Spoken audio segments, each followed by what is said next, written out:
When faking space goes wrong, as far as I'm aware, I'm the only person on the internet that's highlighted this clip we're going to entertain and the problems associated with it.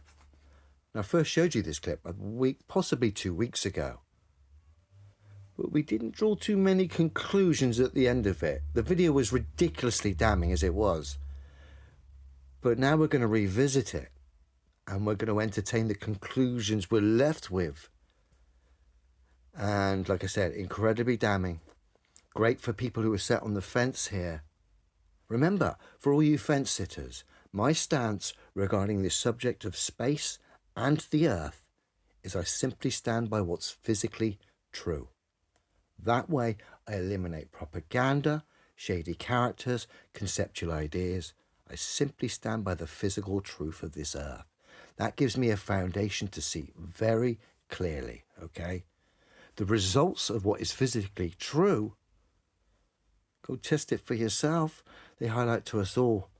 Unfortunately, what we've been told, that the globe is our reality, is exactly the opposite. The globe is physically impossible. And then, of course, when we entertain space, it only gets worse. So let's have a look. The mission, STS-51, the narrator, Frederick Gregory, who at the time supposedly was a rookie pilot on the space shuttle. Frederick went on to become a NASA administrator. Frederick's narration is great and makes for a wonderful story until you actually cross-reference what Frederick's saying. And when you cross-reference it, it really is incredibly damning, and the conclusions we're left with, aren't great. So let's have a look. We're going to play the full clip. It's what? Just over 3 minutes. And then we're going to dissect it up, and we're going to delve into the conclusions we're left with, which we didn't do previously. And if you're a space fan or you're someone on the fence, it's time to wake up and smell the coffee. Our crew patch was designed by the daughter of one of our crew members, Carol Lynn, Don Lynn's daughter. Did an excellent job. We were very pleased with it. While Challenger waited out on the pad for us, we were having breakfast. This is the morning breakfast. You notice we carried the motif of the gold and silver team across. The biggest trick about this was eating breakfast with those shirts on and then packing them up and getting them on board the shuttle so we could have them on board for our crew picture. Exiting the quarters, we all marched off to the van, gave our usual happy wave, and we're ready to go out to the bird.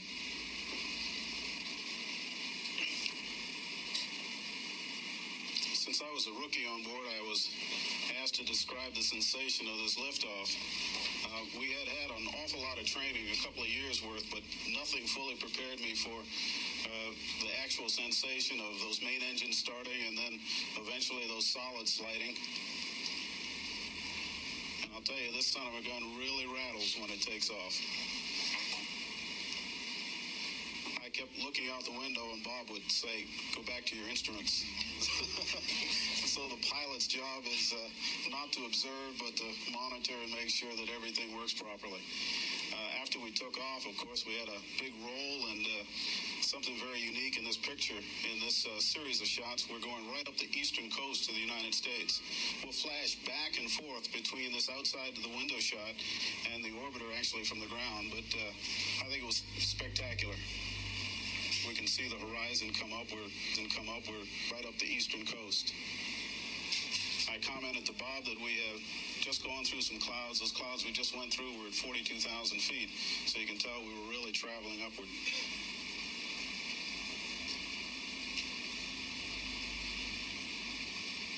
We had a normal throttle back at about 0.8 Mach to maintain our dynamic pressure below our set limit of about 460 feet per second squared, and then we throttled back up to 104%.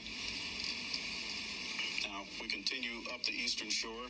That camera, by the way, was mounted at my right shoulder, looking out the window to my right.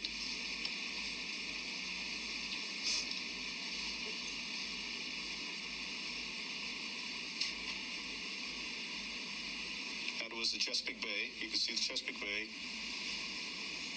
Potomac River there, into the Washington area. Delaware Bay, the Sea Isle coming up on Atlantic City to the right of the screen. next thing you'll see is Long Island. Certainly doesn't take long to get up there at all. There's Long Island coming up on the right side. You can see Manhattan there. We'll go right on out the tip of Long Island. See the northern and southern shores out there, the Hamptons. And the next thing you see is Cape Cod. And all of this is real time. This is how fast we were going. Actually, pretty slow compared to our actual flight when we got up to 190 miles. Here's Cape Cod there in Boston. So what I did was identify two very distinguishable landmarks that we saw in the footage. I then measured the distance between those two landmarks. In this instance was Delaware Bay on the left and to the beaches of Cape Cod. I measured the distance and then I measured the time travelled between those 2 points of reference to get some estimation of speed. And what I got was ridiculous. The speeds in the footage Frederick was narrating were 35,000 miles an hour. Essentially 18,000 miles an hour, the footage of the space shuttle that Frederick had told us was real time. But that footage, when we cross-referenced it by measuring 2 points of reference in the footage, getting an estimate of the speed we got was 35,000 miles an hour, which is 18,000 miles an hour faster than the space shuttle can go. Just showing how I measured it, I put a visual indicator on the screen, starting at the left of Delaware Bay and then finishing at the beaches of Cape Cod, just showing you how I measured it. Coming up on Atlantic City to the right of the screen. The next thing you'll see is Long Island. Certainly doesn't take long to get up there at all. There's Long Island coming up on the right side. You can see Manhattan there. We'll go right on out the tip of Long Island.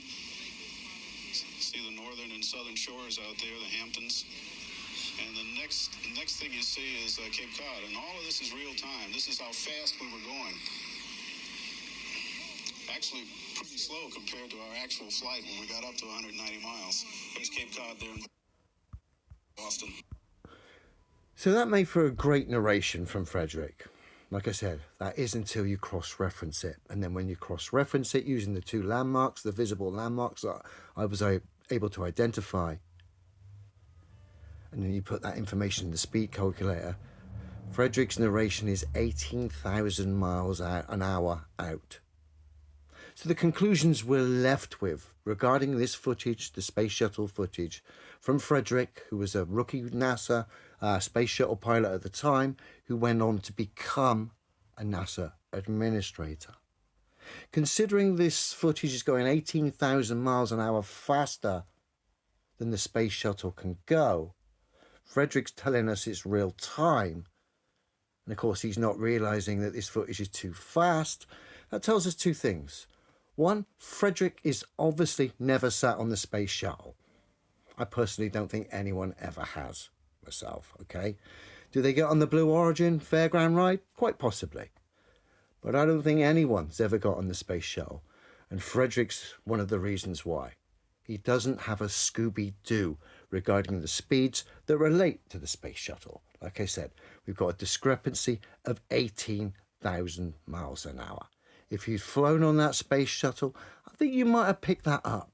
And of course, from a build quality standpoint, I think 18,000 miles an hour faster than the space shuttle is capable of doing. I think that might have been an issue as well, guys. So conclusion number one, it's obvious Frederick wasn't sat on the space shuttle.